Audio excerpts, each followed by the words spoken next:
So crystallized buildings rather than ice. You can see there may be a term called dirty ice. Look to your left. You can see there's other materials, and what we're calling crystals or crystals, or remnants of the electrical event of bricks getting turned into crystals, what we're calling crystals. This is analogous to other structures with a different color. All the different minerals and crystals, we're familiar with quartz, all these things. This is what they turn into. The event that happened recently cooked out this realm, which is made of red bricks and concrete molds, different building materials. And these areas we're calling Antarctica, arch, take the H off, arc. An arc with a K is a box. An arc with a C is a bow. But these are buildings. Someone has to ask themselves, why are these never melting? And then they give us these false scar tactics that they're all going to melt. And see, they love mockery because a lot of these buildings melted and they got cooked out in different types of damage. But they say that they could fall into the water and the wattage and overflow everywhere. The water levels are never going to be changing until we're changing something, or until this place gets repaired in that scenario.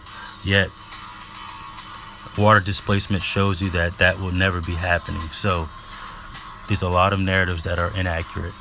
Much appreciation to you, Jerry DeCamp, for pointing out many of these things, and the other meltologists who are still pushing it to this day. These truths, the unveilation, the apocalypse, so to speak.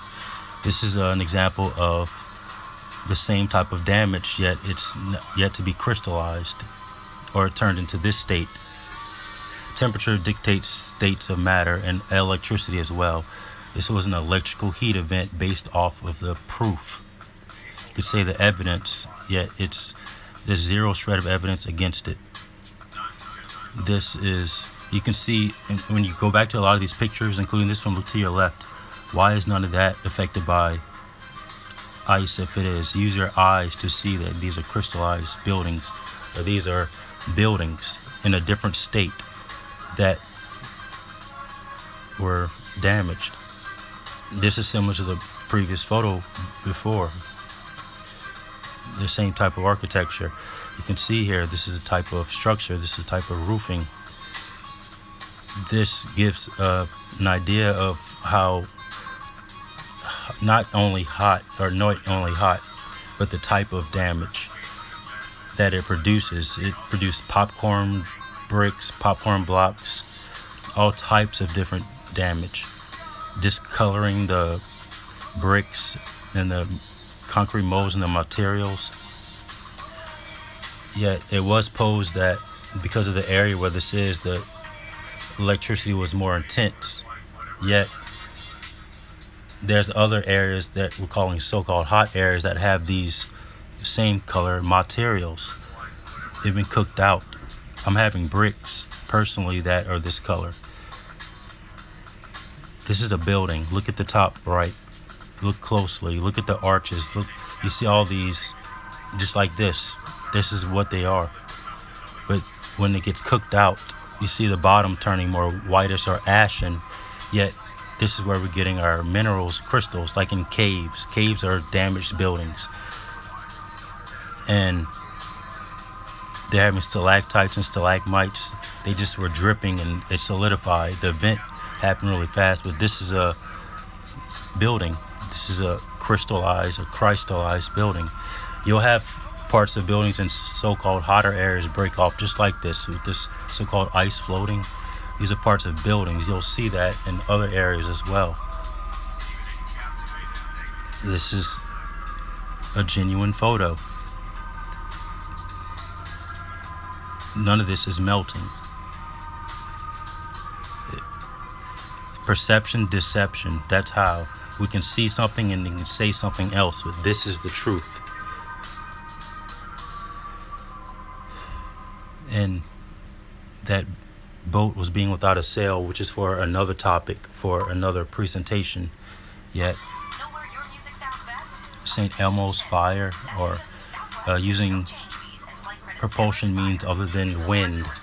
There's 0 sails on that boat. So how's that boat operating? We're having that technology in the old world, yet this is another example of this things getting cooked out, and it shows the type of electrical heat or what type of event was occurring. So much of this is night ice. Look at this. Some of the bricks are still intact. You just observe and imagine, this is a type of brick ash.